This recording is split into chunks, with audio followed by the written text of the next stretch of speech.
স্নেহের ছাত্রীরা, আজকের এই ভিডিওটিতে আমি ভূগোল বিষয়ে ভারতের অর্থনৈতিক পরিবেশ সংক্রান্ত যে অনুশীলনী তোমাদের এই রণজিৎ গড়াং বইয়ের রয়েছে সেটি একটু আলোচনা করে দিই। চলো দেখে নেওয়া যাক এই চ্যাপ্টারটি অনুশীলনীতে কী আছে। এই বইটির পেজ নাম্বার 142-তে রয়েছে ভারতের অর্থনৈতিক পরিবেশের অনুশীলনী।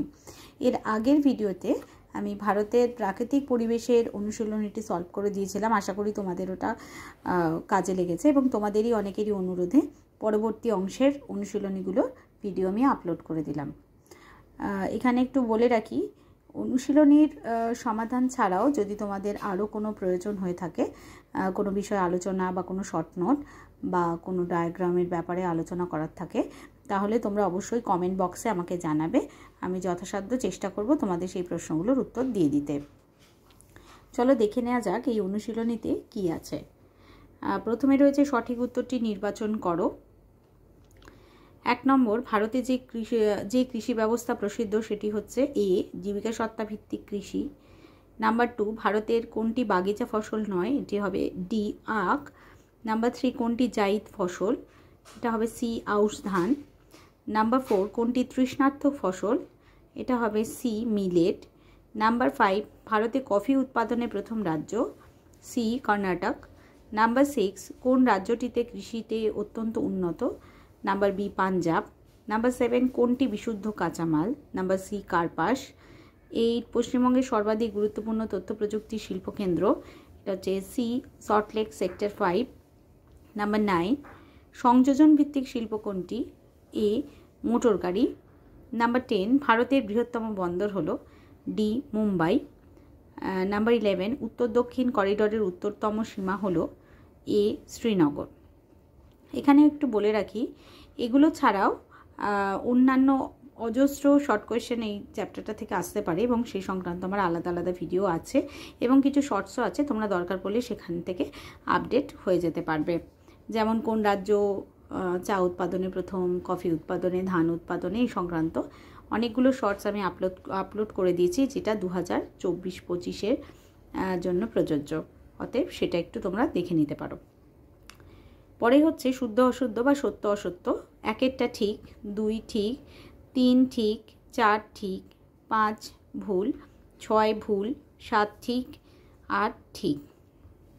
এরপরে রয়েছে শূন্যস্থান পূরণ করো। এখানে জায়গা কম থাকার জন্য আমি এটা আলাদা করে লিখে দিয়েছি এবং সেটা তোমরা একটু দেখে নিতে পারো। যাদের ভিডিওটা পরিষ্কার আসছে না, আমি চেষ্টা করছি করার জন্য, অনেকেই এটা বলেছো কমেন্টে, তাদের জন্যই আমি পুরোটা রিডিং করে বলে দিচ্ছি, যাতে তোমরা অন্তত শুনেও জিনিসটা আনসারটা করে নিতে পারো। চলো এবার দেখে নেওয়া যাক শূন্যস্থানগুলো কি হতে পারে। আচ্ছা, প্রথম শূন্যস্থানে রয়েছে বাণিজ্যিক ফুল উৎপাদনকে বলে হর্টিকালচার। নাম্বার 2, ধান উৎপাদনে পশ্চিমবঙ্গ প্রথম। নাম্বার 3, কার্পাস গবেষণা কেন্দ্র রয়েছে নাগপুরে। নাম্বার 4, কলকাতা বন্দর দিয়ে ভারতের সবচেয়ে বেশি চা রপ্তানি হয়। নাম্বার 5,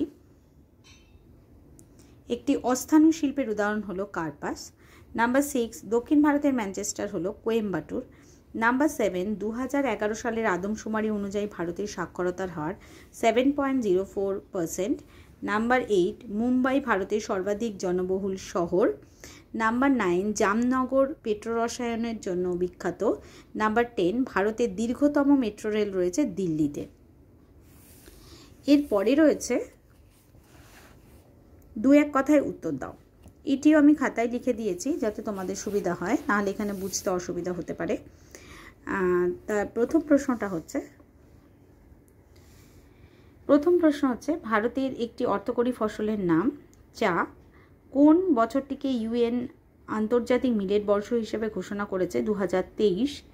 নাম্বার 3, ভারতের বৃহত্তম শঙ্কর ইস্পাত কেন্দ্রটি কোন শহরে অবস্থিত বা স্থাপিত?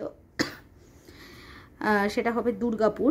নাম্বার 4, চিত্তরঞ্জন কোন শিল্পের জন্য বিখ্যাত? Rail engine. নাম্বার 5, কোন শিল্পকে শিল্পের শিল্প বলা হয়? এটা হবে অটোমোবাইল। নাম্বার 6, কোন নগর ভারতের অর্থনৈতিক রাজধানী ও বাণিজ্য নগরী? উত্তর হচ্ছে মুম্বাই। নাম্বার 7, ভারতের কোন শহরে প্রথম পাতাল রেলের যাত্রা শুরু হয়? এটা হবে কলকাতা। আর ভারতের প্রথম কাপড়ের কল কোথায় স্থাপিত হয়েছিল? এর উত্তরটা হবে হাওড়ার ঘুষুরিতে। আশা করি তোমাদের এই অনুশীলনীটা সলভ করার ফলে তোমাদের প্রিপারেশনটা আরও কিছুটা এগিয়ে থাকবে অন্যদের থেকে। এবং পরবর্তী ভিডিওটিতে আমি এই বইয়ের লাস্ট চ্যাপ্টার যেটা আছে সেইটার উত্তরগুলো আলোচনা করে দেব। সো আজ এই পর্যন্তই। Stay tune. আর তোমরা এই চ্যানেলটিকে সাবস্ক্রাইব করে নিলে আরও এই ধরনের নানা রকম তথ্য পাবে। আজ এই পর্যন্তই। ধন্যবাদ।